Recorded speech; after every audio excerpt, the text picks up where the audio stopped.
Okay, I'm just preparing myself for going live on Facebook. Give me a minute.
Okay, we are all set. We are live. People are joining probably in a minute or two. If you like, you can get started. All right.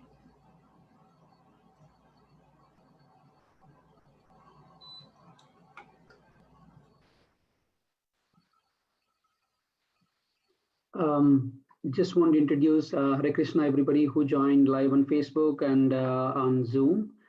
First, we want to thank Shyamala, Kishori, Dasi Mataji for giving her time on our busy schedule. And she is grown up in ISKCON New Goloka community, very wonderful and beautiful community, and wonderful deities that I had a fortunate to take their darshan. And she's in North Carolina, and she's very fortunate that she's daughter of direct disciples of Srila Prabhupada, and she's a disciple of His Holiness Indradimna Swami Maharaj, and she has done MA in Women's Studies and certified gerontology from the University of Florida, and she is also a certified hypnotherapist, and she really enjoys writing kirtan and participating in discussions and visits to Vrindavan and other holy dhams. So with that small introduction, Mataji, the stage is all yours. Please drive us from here. Thank you so much for having me. I'm very honored and thankful to be invited to be part of your Sunday virtual program. Just a little addition to the intro, I'm actually based in Gainesville, Florida. So I grew up in North Carolina, but I've been serving and associated with the Krishna House in Gainesville for several years now. And that's where I'm currently based. So today's topic is a very relevant topic for many of us, and it's on how to deepen our gratitude. So gratitude is something that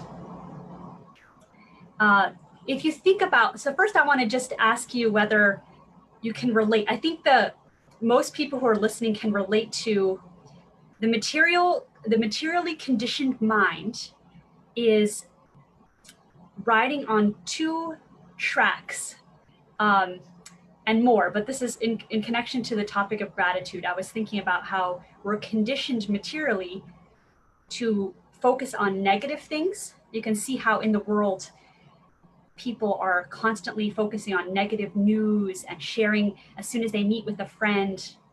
I noticed this in myself too, that if we're talking, oh, isn't the weather hot, or isn't this so-and-so complaint going on, and it becomes a tendency of the materially conditioned mind to focus on the negative.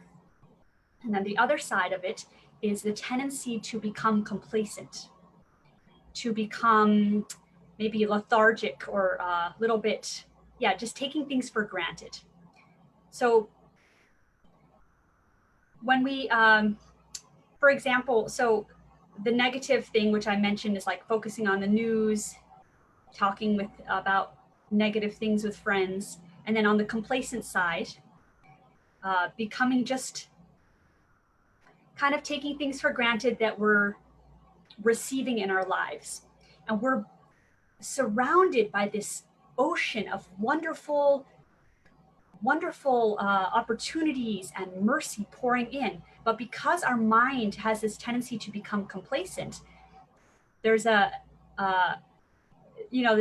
kind of feeling like, oh, it's just another feast, another festival, another, oh, I have a long list of devotee friends to catch up with, kind of taking it for granted.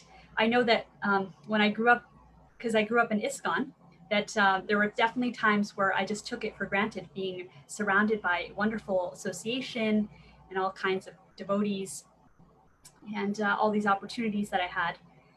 And oftentimes we don't appreciate what we have until it's gone.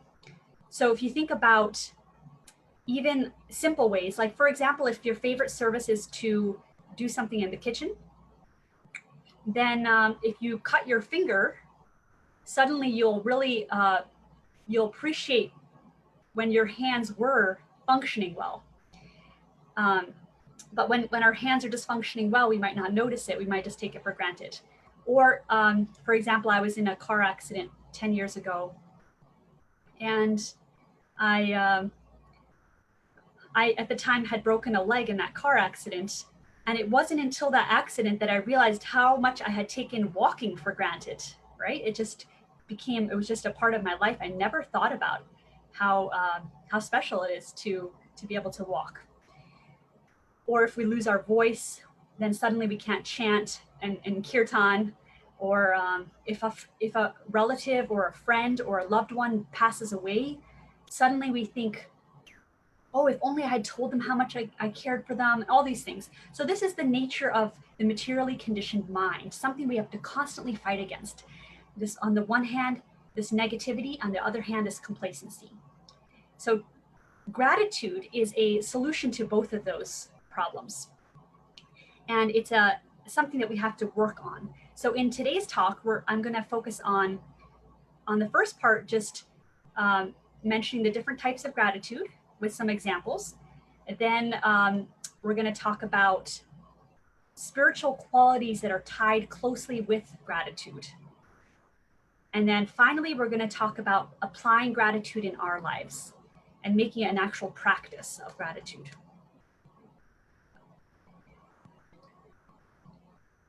So in the secular world, the research on gratitude is growing. More and more people are realizing that if there's a connection between gratitude and my mood. So if I can practice gratitude, then I can increase my joy. Also, the research shows that if you're grateful to others and you express your gratitude, then your relationships benefit.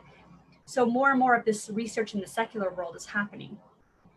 So the first kind of gratitude, I would say, is directed from self-motivation. Okay, I read the research and I realized that if I'm grateful, if I practice my gratitude lists and do some gratitude practices, I'll become happier. So this is self-motivated gratitude.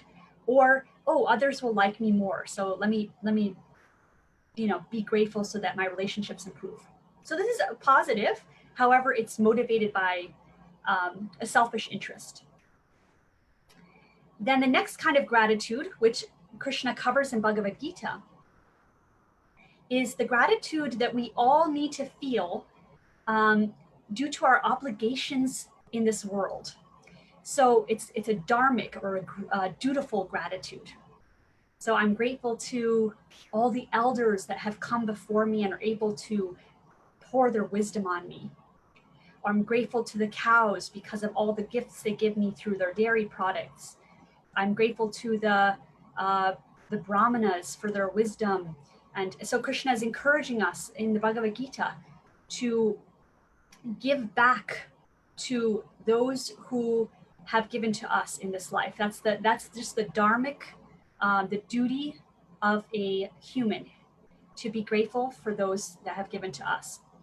That includes parents, our family, our even our country, our land, the earth, Mother Earth, right? So these are all dharmic. And Krishna actually says in Bhagavad Gita that if you don't perform sacrifices, either to the demigods or to the Supreme Lord, which is the ultimate sacrifice, then you become a thief who's just taking without appreciating and without reciprocating. So this dharmic gratitude helps us to shift from focusing on I, me, and mine, my family, and to look out to others and appreciate what we have and to give back. So that's the second one. Then the third one, which is the main focus of today's talk, is transcendental gratitude. And this form of gratitude has nothing to do with this world. It's all about the soul, the soul appreciating the spiritual help that we've been given on our spiritual journey. So I want to mention a little incident where there was a great king, and his name was Dhruva. Many of us know him from when he was young. His story began in the Bhagavatam around 5 years old. But when he was a king and getting ready to retire, he went through great austerities and he was completing his earthly duties, and he was meditating on the Supreme Person. At that time, a wonderful transcendental airplane appeared in the sky, ready to take Dhruva Maharaj to his ultimate destination, because he had purified his existence, his life, and so he was invited to come to the next spiritual abode.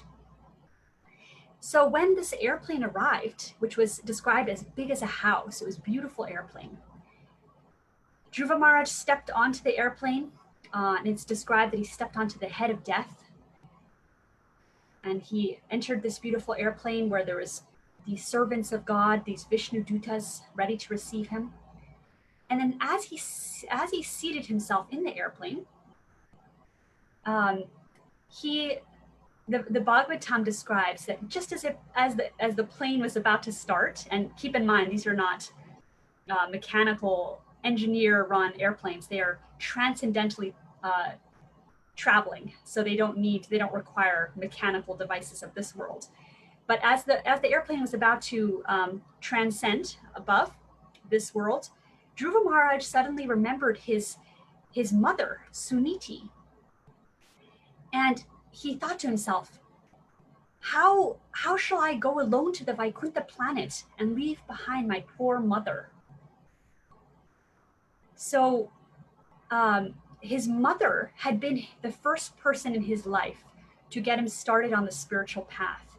And therefore, he wanted to reciprocate with her. He felt this deep gratitude towards her in a way that transcends the material obligations. He felt gratitude towards her for being his first spiritual inspiration, the person who encouraged him to go seek out Krishna, to go seek out the divine, and who actually helped him find his spiritual master, Narada Muni.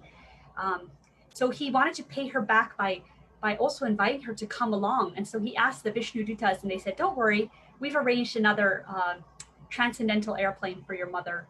So therefore they both went together back to the spiritual sky. But this is an example of how his gratitude towards his mother went beyond a gratitude that we would feel towards a mother, any mother. Of course we have gratitude, but his gratitude went deeper because she had offered him spiritual, long-lasting, eternal help, and that stayed with him. Another example would be when we think about the life of Srila Prabhupada. As far as transcendental, we're talking about transcendental gratitude here. So in the Krishna book, most of you must have encountered the Krishna book. If you look at if you open it up to the dedication page, you will see Prabhupada's dedication to his father. And this is what it says in his dedication. To my father, Gaur Mohan Dey, who lived from 1849 to 1930, a pure devotee of Krishna, who raised me as a Krishna-conscious child from the beginning of my life. In my boyhood ages, he instructed me how to play the mridanga.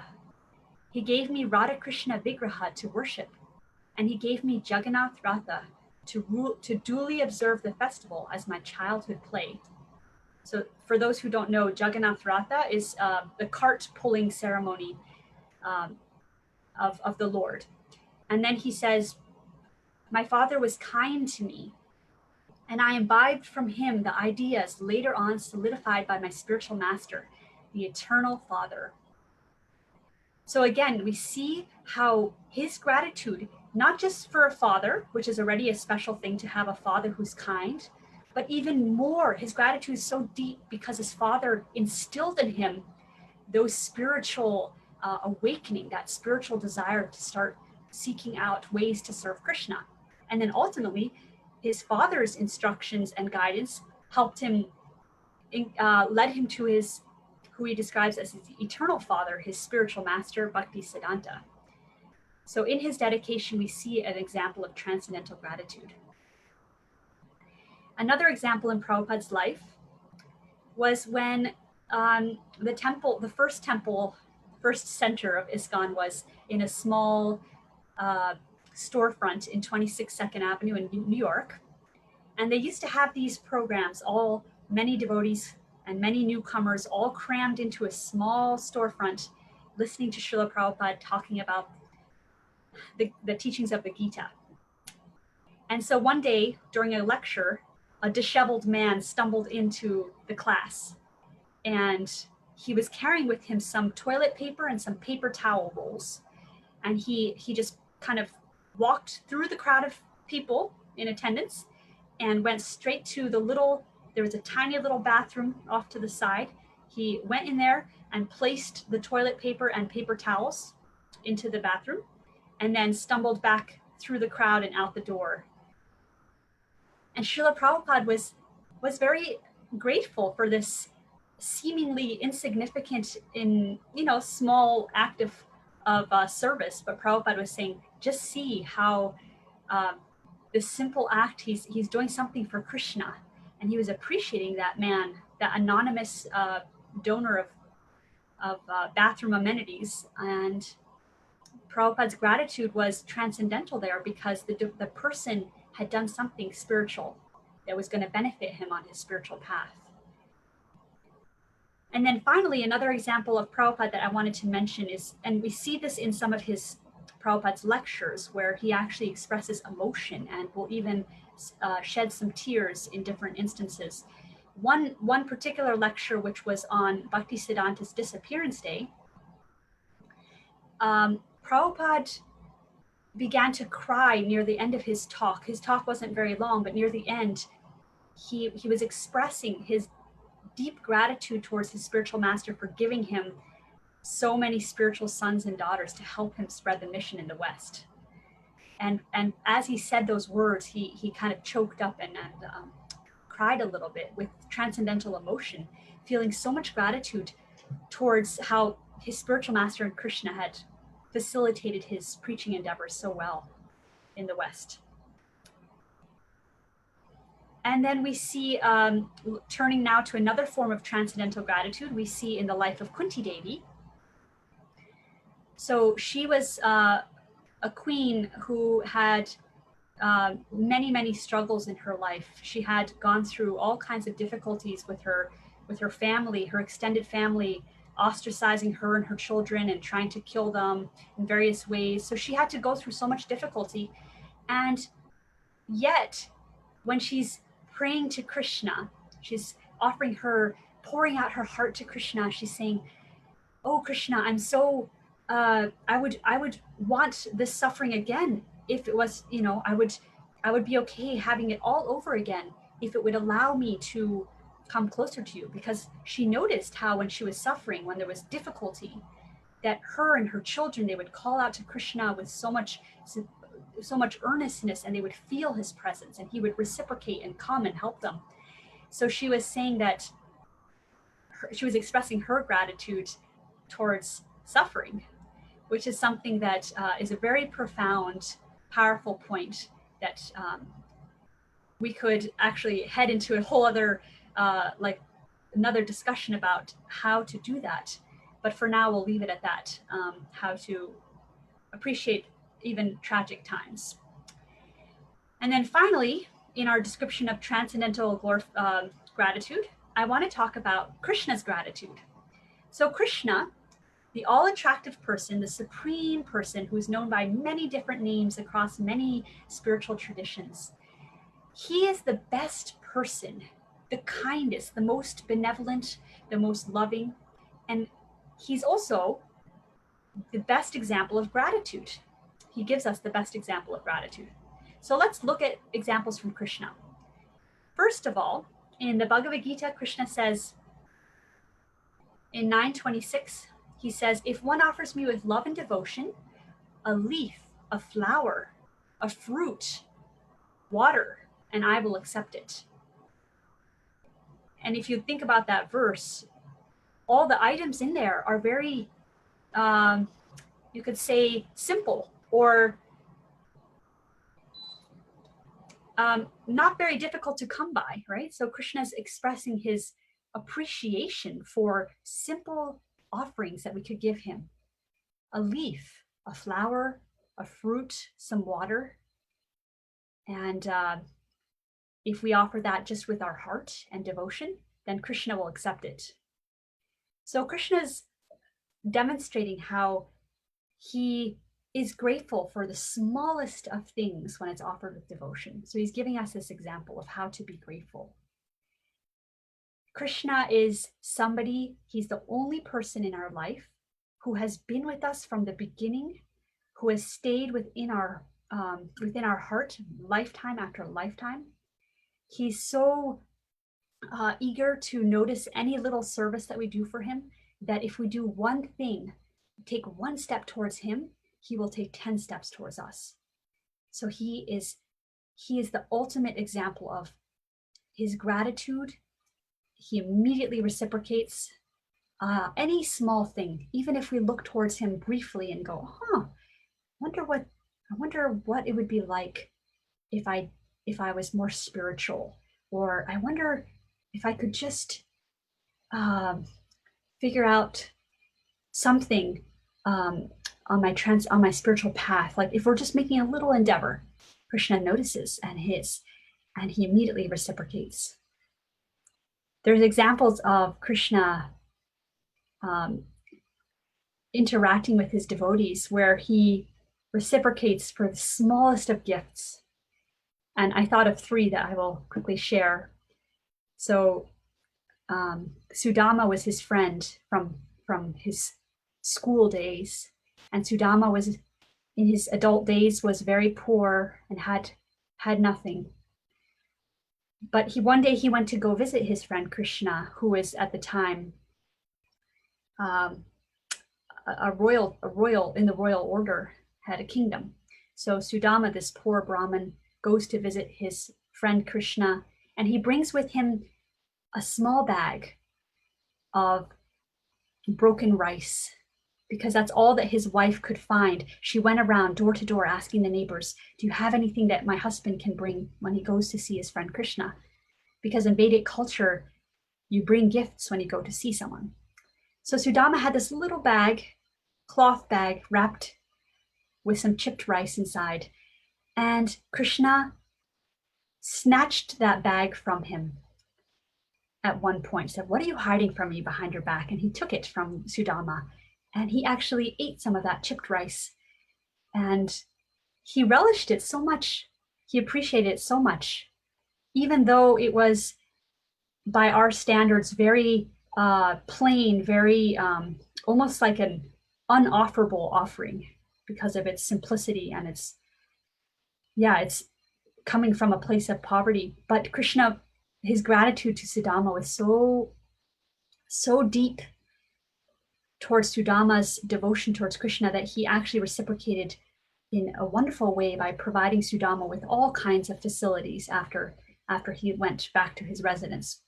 Another example is Vidura. Vidura and his wife invited Krishna over for lunch one day, and they were offering some fruit to Krishna, and they had accidentally taken the peel off. Vidura's wife was preparing this banana, and she had taken the peel off, and then in her ecstasy of seeing Krishna, she had handed the peel over to Vidura to give to Krishna instead of the banana. And they were both so mesmerized seeing the beauty of Krishna and having him in their home that they didn't notice. And Krishna took a bite out of this banana peel. and Krishna was smiling. There's a beautiful scene of this for those of you who have seen the Mahabharata TV series. There's a beautiful scene of this that I can share with you. If you don't know it, and you can contact me after, I can share this little clip with you where you can see Krishna reciprocating by actually eating the banana peel joyfully, and he enjoyed that because he loved the love of his devotees. That's what he was feeling gratitude towards. And then finally, the example of Shabari. She was an ascetic, a great ascetic woman. She was elderly. She lived in the forest, and she was waiting for Lord Ram, who is another incarnation of Krishna. She had waited for him for many, many years, and every day she knew that he was coming, so she would prepare her house full of flowers and pick berries for Ram because she wanted to welcome him into her small cottage. So when the day came, when Ram and Lakshman finally arrived, she handed him berries, but she wanted to make sure they were sweet. So every time before she gave a berry to Ram, she took a bite out of the berry and then made sure if it was bitter, she would throw it aside, and then she would take another bite of another one. If it was sweet, she would hand it over to Lord Ram to enjoy.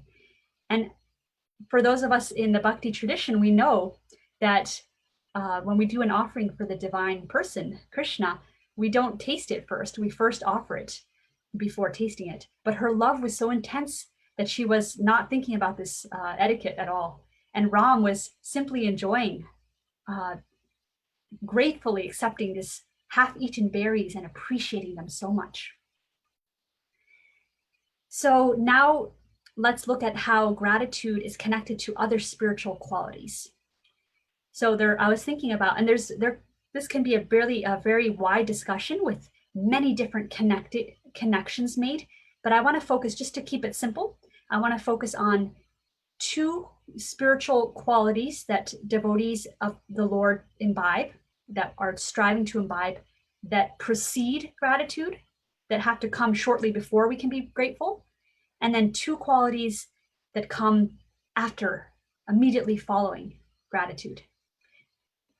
So the two that precede gratitude. So first, in order to first be grateful, we have to first notice what's around us and appreciate it. So we have to be present or conscious. Prabhupada termed this English phrase Krishna consciousness movement, right? The movement where devotees and practitioners become conscious of Krishna. So being present and being conscious means being aware of what's around us. So in order to feel gratitude, we first have to look around. What's around me? What am I missing on my daily basis? And let me appreciate it. So, and then we can be grateful, because then we notice it. So I'm thinking about one incident where I was traveling with my sister with Bhakti Charuswami in Italy many years ago. And for many of us, Bhakti Charuswami has been on our minds and in our hearts for several months now, since he has passed away.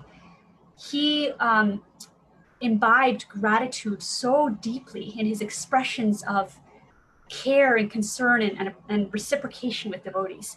So in this particular story that I want to share with you, we were in Italy, and Bhakti Charuswami had just been invited to give a talk at the temple. So he sat down at the front of the room, and all of us were sitting in front. And he said, "Who here is grateful? Who here is happy to be here today, right now? If you are, raise both hands and say Haribol," right?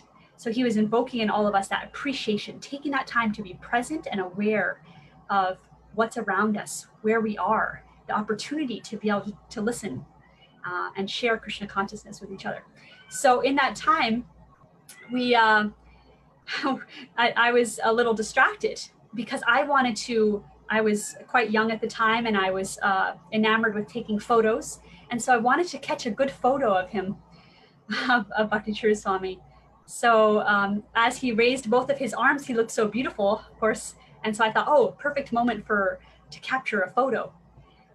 Unfortunately, that meant that I wasn't being present and conscious of what he had just asked us. So as I snapped the photo, and everybody went Haribol, right? And then Maharaj looked at me. There was a silence after that, and yeah, the room went silent. Maharaj looked at me and he said, "So, you're not happy to be here? You're not grateful to be here?" And he was smiling. He knew. I mean, he was lovingly chastising me because I had been distracted in that moment, and it was a very good reminder that to be present and to be present is required in order to be grateful. Another example of this is in our chanting. So if we are not attentive in our chanting, it becomes an offense, right? The offense of being inattentive in our chanting. And what does that mean? It really means that we're not able to appreciate. When we're inattentive, we're not able to appreciate the gift of the holy name. So you can see how these two qualities work together, the quality of presentness, consciousness, and gratitude. So a second quality that precedes gratitude, that has to come right before we can be grateful, is the quality of humility. So in order to appreciate what we have, we can't be proud, because being proud means that I don't need others. I can do it on my own. I, me, mine, it's all about me, and I don't need others. I'm self-sufficient. I'm going to make my way in the world, and it's all about me. That's what pride is. Humility, as Lord Chaitanya describes, is feeling lower than the straw in the street, more tolerant than a tree, right? Ready to offer all respects to others. So if we're coming from that place of feeling really genuinely like we're lower than the straw in the street, that means that we feel like we don't deserve anything. Because the straw is not feeling like, oh, I need recognition. People are stepping on it all day, right? So that feeling inside that we don't deserve anything, that humility, automatically we will feel grateful for any little thing that we receive and that comes to us, any mercy that flows to us, because the default position that we feel is that we don't deserve, that we're not, that, yes, I'm so low, I don't know how I got this good fortune. And so that humility precedes gratitude automatically. Now let's look at two qualities that immediately follow gratitude. So one of them is contentment. And with that, it's tied into non-envy. So content for what I have and not wanting what others have, right? Not being jealous or envious of others. So when I'm grateful, when I practice gratitude in my life, then I will feel like I have been given enough, because I will look at the amazing abundance of what Krishna has given me, surrounded me with. And when I'm consciously practicing gratitude, then immediately what will follow will be a feeling of contentment, as well as an antidote to envy. Because when you're focusing on what you've been given, what Krishna has done in your life, in my life, what Krishna has done in our lives, how much kindness he's given us, then we won't be looking out at what others have, like, oh, they got this, they got that. So immediately it becomes an antidote to envy. And then the second trait or quality of a Vaishnava that immediately follows gratitude is generosity and soft-heartedness. This wanting to give to others, this generosity of heart. So how are these two connected? So when we realize everything we've been given, when we're focused on appreciating the gifts Krishna has given us in our lives, then immediately we will notice, wow, I have been given so much fortune. I want to share this with others. My heart starts filling with joy, appreciating all these gifts in my life, and I want to start pouring pouring that out to others. Vaisheshika Prabhu often talks about how we need to fill our cups and then pour over the excess that's pouring over. Immediately, we want to share that with others. So similarly, when we're focusing on what Krishna has given me in this lifetime, then immediately I want to share with others. So they too can feel the joy of Krishna consciousness. Okay, so far, just to kind of summarize what we've talked about so far, we've talked about different types of gratitude, the self-motivated gratitude, which is based off of maybe the research. Okay, gratitude makes me happy, so I'm going to be grateful. Second type, which is dharmic gratitude, about obligation to those who have given us so much in this life, so therefore I need to express my gratitude. And then the third type of gratitude, which is beyond this material world, which is all about appreciating those who help us on the real journey of spiritual life. Then we talked about the qualities that are connected to gratitude. So the ones that precede gratitude are present consciousness, so being aware of where we're at and then being grateful. And then enveloping and kind of imbibing this mood of humility, which then precedes becomes automatically will feel grateful for anything received.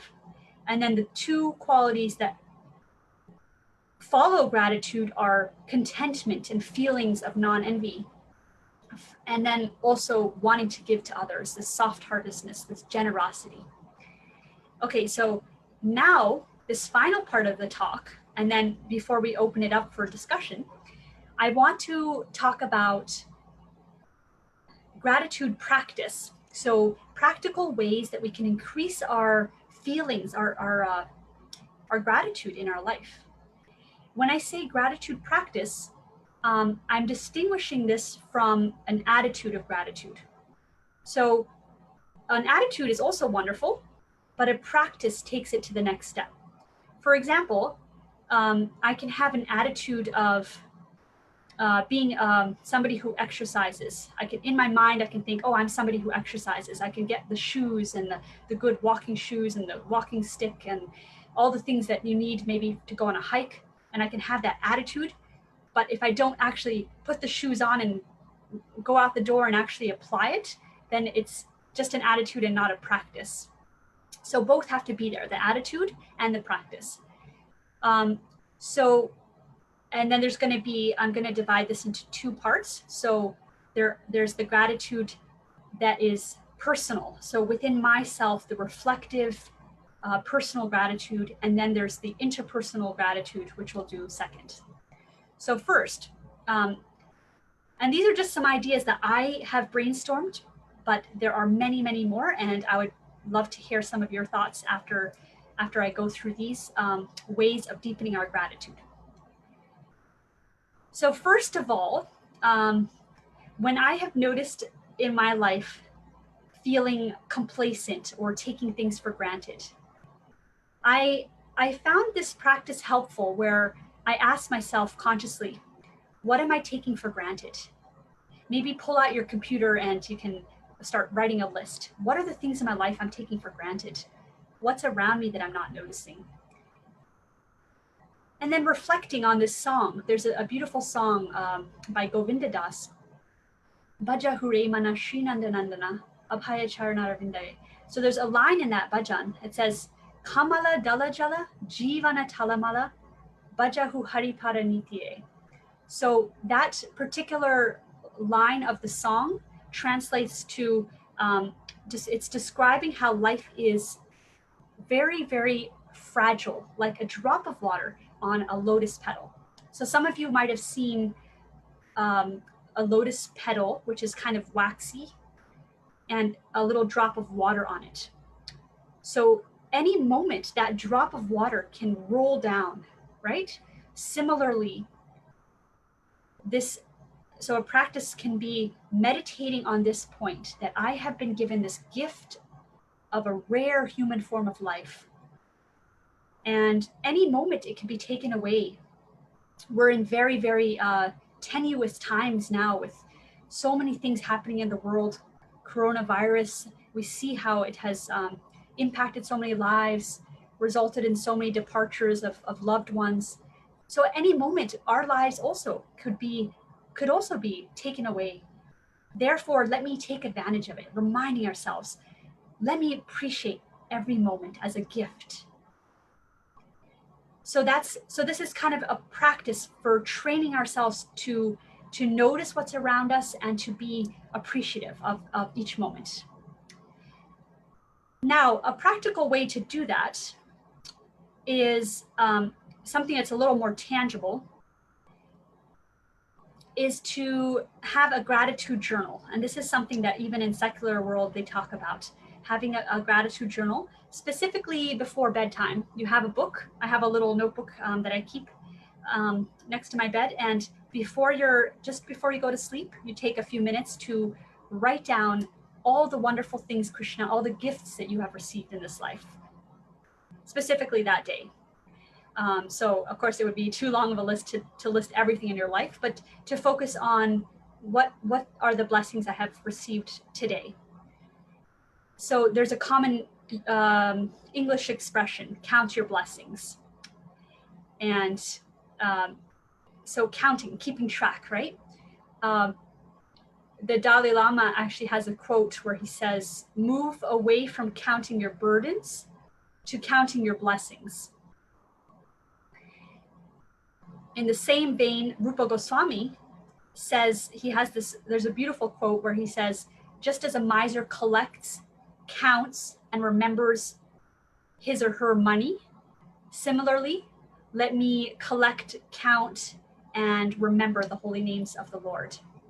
And so we can use that same mood and think, okay, let me collect, let me count, and let me remember all the gifts Krishna has given me today. And that can be the mood that we set before we start writing in our gratitude list or a gratitude journal. Now, I want to mention a point that is important to remember is as living entities in this material world with our conditionings, sometimes we definitely will have a limited appreciation capacity. So I don't know if others of you relate to this, but I can definitely relate to feeling saturated with all of the nectar that's pouring in on the internet, like so many Zoom conversations and talks, and there's just so much that I feel like I can't keep up because of my conditioned body, right? Even if my heart would love to, I just can't. So there's feeling of being overly saturated or not able to fully appreciate, right? Our appreciation capacity is limited, whereas Krishna's appreciation capacity is never limited. So there's a couple of things that in this line, a verse from the Bible, where it says, "My Lord," it's Psalm 40 verse 5. And the devotees praying, "My Lord, many are the wonders you have done, the things you have planned for us. None can compare with you. Were I to speak and tell of your deeds, they would be too many to declare." So that mood of feeling like, oh my goodness, I can never fully appreciate how much Krishna has given me. Similarly, Ananta Sesha, he's a serpent incarnation of Lord Balaram. He glorifies Krishna over and over with his 1,000 mouths. He has 1,000 mouths, and he can keep talking about Krishna and expressing his gratitude towards the wonders of Krishna and never come to an end. So the reason I'm telling you this is when we're writing our gratitude or we're writing our blessings, let's not feel discouraged and think, oh, I just can't think of anything. I'm just like, or it's too much. It's just too much. I have too many blessings. It's over too much.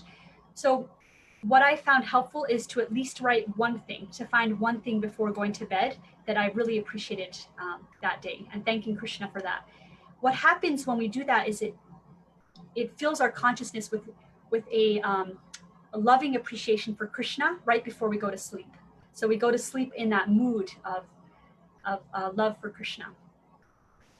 There's a beautiful quote by His Holiness Indradumna Swami, who said, no matter what the world throws at you, you can stay inspired by remembering your list of good fortune. So that's what we can come up with a way. Some of you might have different techniques for this, But if somehow we can count our blessings, write a list, and really tangibly, it helps to write because it cements in our mind what we have received. Another thing that we can do as far as personal gratitude practices go is reading the songs of great devotees who have expressed their gratitude to Krishna. For example, there's one of the bhajans by Bhaktivinoda Thakur that's actually like a transcendental form of a gratitude list, and the song is commonly known as Shuddha Bhakata from Sharanagati. And in this bhajan, Bhaktivinoda Thakur is listing all of these things that mean so much to him. He's saying that he observes with great care the days like Ekadashi and Janmashtami, for they are the mother of devotion. And he chooses as his place of dwelling with great reverence and love the abode of Krishna. So every verse of this song, he's expressing his gratitude about these different aspects of spiritual life that have helped him. So we can take our songbook, like just take a songbook and go through it with the purpose of seeking out how others express their gratitude. So another way that we can deepen our personal gratitude is to spend time with newcomers to spiritual life. I noticed when I lived at Krishna House for several years, how powerful this was for me to deepen my own appreciation for spiritual life, because I would notice in the eyes of the devotees who are coming to Krishna consciousness, who are new to the process, that glimmer in their eyes, that enthusiasm when they would take a bite of prasad, of sanctified food, or of the joy they would experience when there was a blissful kirtan. All these things that I might have taken for granted growing up. But when we see the appreciation in others' eyes, then we can also inspire ourselves to remember what we have. And finally, a practice of gratitude for ourselves is that every time, here's a little a thing that my father was sharing with me that I wanted to share with all of you. Every time we think of Krishna, anytime a thought of Krishna or his devotees pops into your mind, immediately you can feel thankful. And why is that? Because Krishna doesn't appear, Krishna only appears out of his causeless mercy. He's not obliged to appear. So if Krishna is appearing in your mind, if Krishna is appearing in your consciousness, if his devotees are appearing, then that's a moment where you can go, wow, thank you for appearing in my heart, in my mind. You didn't have to do that, but you did, and thank you. So those are some techniques, some practices for personal gratitude. Now let's look at a few for interpersonal. So the first one would be seeking out the positive in others. So we want to be like the bee who seeks out the honey. You can see the bees, they fly from flower to flower, seeking out the nectar. Not like the fly who's seeking out the garbage and the dirty things. We want to, when we see another person, when we interact with another person, pull out, find those things in that person that we appreciate, that we feel gratitude for. As Vaisheshika Prabhu often says, we want to fan the spark. We want to find that beautiful spark in another person and encourage them, appreciate them. Bhakti True Maharaj was so expert at this.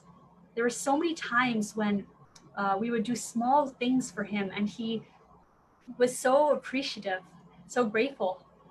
And he would express that gratitude with words. So that takes us to the second thing, which is expressing your gratitude for others, not just verbally, but also in writing. And the reason I say writing is because sometimes when we write, like if we take time to write a letter to a devotee that has meant someone who has touched our lives, write out a letter and then send it to them, or even call them on the phone and say, can I please read to you my letter? These are all techniques that other the researchers have written about, but we're applying towards spiritual life. So if you take that time to write to someone who has touched you spiritually and you share that with them, it will be very encouraging to them, and also it will soften the heart, realizing the gifts I've been given. So let's not wait until someone is close to death or is already passed away to tell them how much they have meant to us. I think in this time period with coronavirus and all the separation that so many of us are feeling, being isolated in our own little worlds, that now more than ever we can appreciate what we have been given, and let's tell other people what they have meant for us. And if the person has already passed away, it's not too late. That's another thing about spiritual life. It's very encouraging. We can write them a letter. We can express our thought through prayer, because we're all eternally connected through the Supreme Person, Krishna. So as long as our relationship is spiritual, then we can connect with that person even after their departure. And then finally, another interpersonal activity for practicing gratitude is a gratitude game. So this is fun to do with families and children.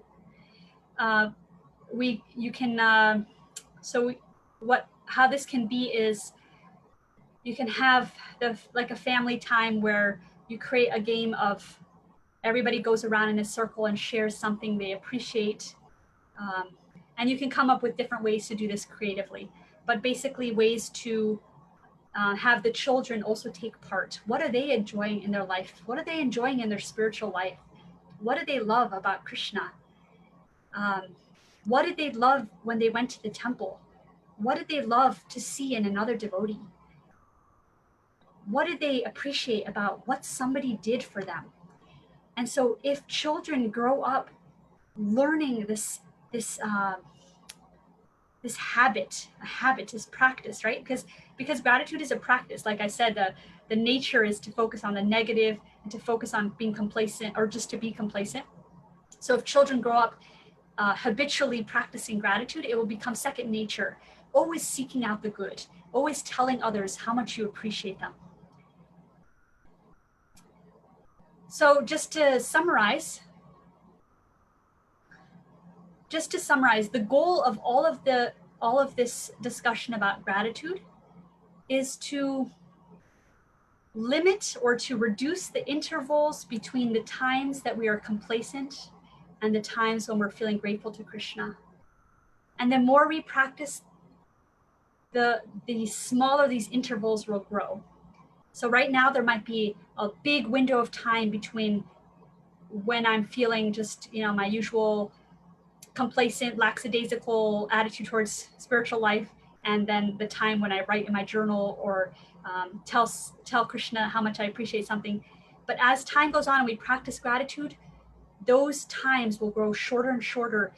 When we see the pure devotees of the Lord, they're feeling gratitude, fresher and fresher, newer and newer gratitude towards Krishna at every second, every moment, until eventually every moment of our lives we feel grateful. We feel like, wow, Krishna, I didn't deserve this. I didn't deserve this life. I didn't deserve all these gifts, all the wonders that have come to me, even the ways that suffering helps me come closer to you, even the tragedies that help me take shelter of you.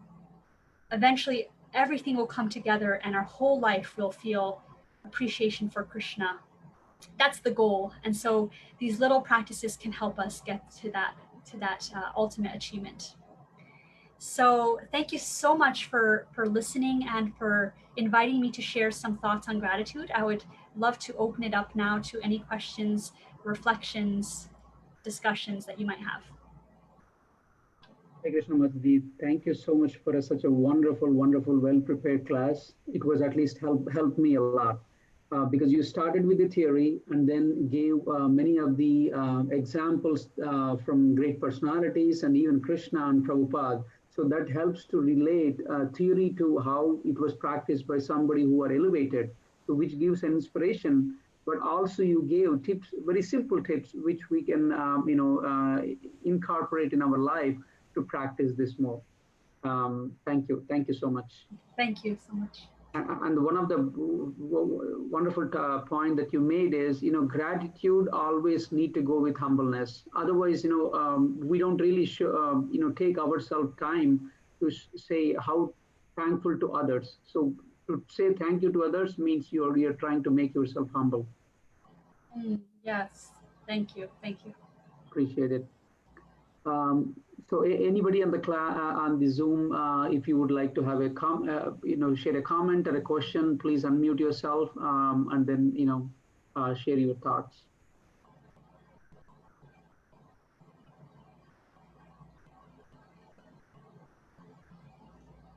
While you guys are thinking to see what question you want to ask, I do have a comment here, Mataji, from Facebook land, by name Avinash Kaushal. He's from Cape Town, South Africa. He's really thanking you for such a wonderful class. Oh, thank you, Prabhu. Also from our Ishan Prabhu, he's also thanking you for a wonderful class again. Thank you. Hare Krishna. Hare Krishna. Shyamala, Kishori. Hare Prabhu. Such a wonderful class. Thank you so much for taking out your time, and to come on the call and to enlighten all of us. It's been a long time that, we really had a discussion about, bringing Krishna in our life and how to thank him. And again, as you had brought many different examples about this situation, which has really made us think that we're going to take things for granted. And so the one thing I wanted to share also, like how Krishna himself shows his gratitude in his style, in his way. And it's funny that in this coronavirus, we don't hug anyone, we don't shake hands with anyone, we don't even come close to with anyone. But in Srimad Bhagavatam, then the purport, Srila Prabhupada says this in the purport, Canto 2, Chapter 9, Text 19, that anyone preaching the mission of Lord Sri Krishna in the line of Brahma Gauri Sampradaya is always dear to the Lord. And the Lord, being satisfied with such a preacher of the authorized bhakti cult, shakes hands with him in great satisfaction. So I thought that was that was really amazing. That Krishna doesn't really, follow just the, like I would say, Vedic style, or just do namaste from far away. He shakes hands. So if Krishna is showing his gratefulness or his gratitude towards all of us, it's a great example. And of course, I know the examples that you have shared before with the traveling with Bhakti Maharaj, and how much, he cared for you guys and also took care. And at the same time taught good lessons that how we all can be an example. And he showed himself with those examples of showing gratitude towards others. So I'll be really, really grateful if you would, consider coming to this call more frequently. Thank you. Thank you so much. Thank you for sharing that quote. That's really sweet about Krishna shaking hands. Yeah. Hare Krishna. Hare Krishna.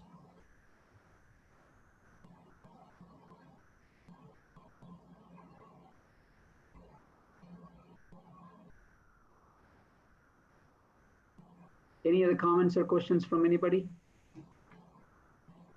If not, thank you again, Mataji, for picking a wonderful topic. Looking forward to see you more. Have a wonderful rest of your day. Thank you so much. Hare Krishna, everyone. Hare Krishna. Hare Krishna.